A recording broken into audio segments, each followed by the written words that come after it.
عزیزم، درود و مهر. امیدوارم حال دلتون عالی باشه. امروز آموزش کرفس پلو رو دارین که به جرئت میتونم بگم یکی از خوشمزه ترین پلو مخلوطایی بود که تا الان درست کردم. اگرم که عاشق خورش کرفس هستی که این کرفس پلو مخصوص خودتونه. بریم که با هم دیگه درستش کنیم.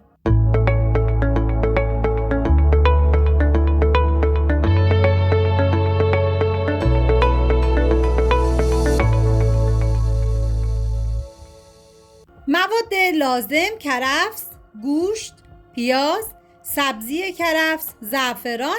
ادویه هم شامل فلفل قرمز، زردچوبه، نمک، پودر گشنیز و ادویه کاری هستش. من اندازه‌های دقیقم داخل دیسکریپشن براتون نوشتم.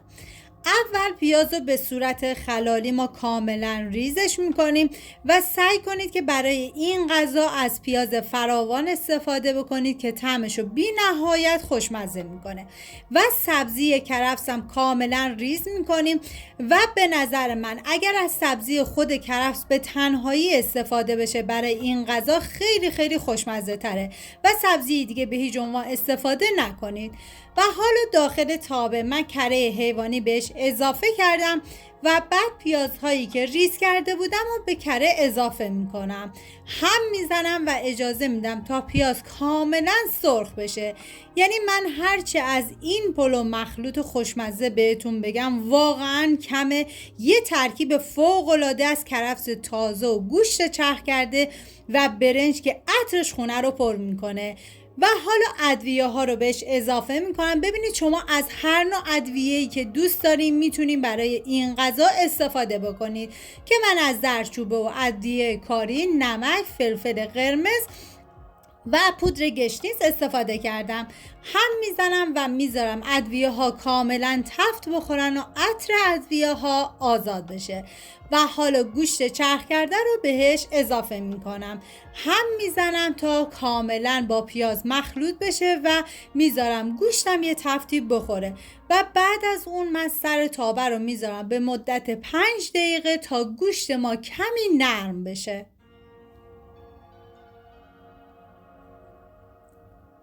و بعد از 5 دقیقه من سر تابه رو بر میدارم و کرفسایی که ریز کرده بودم و بهش اضافه میکنم.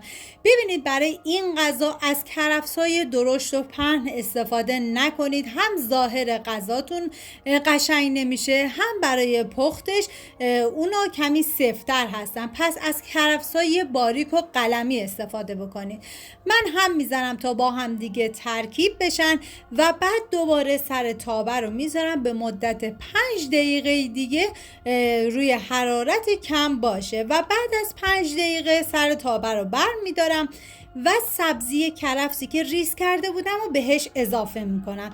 یعنی این سبزی کرفس که وقتی با این مواد ترکیب میشه چه عطر و بویی واقعا داره و طعمش رو بی نهایت خوشمزه میکنه. هم میزنم و میذارم به مدت 2 تا 3 دقیقه کاملا تفت بخوره و بعد سر تابه رو میذارم. و بعد از 5 دقیقه دوباره من سر تابه رو بر میدارم و حالا مقداری زعفران بهش اضافه میکنم که ببینید زعفران توی این مرحله کاملا اختیاریه، ولی اگر اضافه بکنید خیلی طعمش عالی میکنه. دوباره هم میزنم تا همه مواد با هم دیگه ترکیب بشن و دیگه این مواد ما آماده شد و میتونیم زیر حرارت رو خاموش کنیم و میریم برای درست کردن برنج. من بعد از اینکه آب به جوش اومد برنج رو بهش اضافه کردم و برای این غذا برنجتون که کمی زنده تر بود بردارید و من آب کشش میکنم. و حالا داخل قابلمه من بهش کره اضافه کردم و هر نوع تدیکی که دوست دارین رو میتونین بهش اضافه کنین که من از تدیک سیب زمینی استفاده کردم.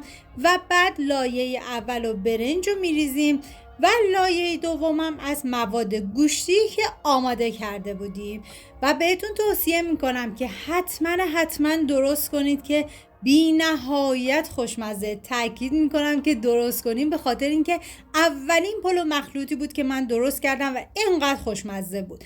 حالا دوباره برنج رو بهش اضافه میکنم و بعد دوباره مواد گوشتی.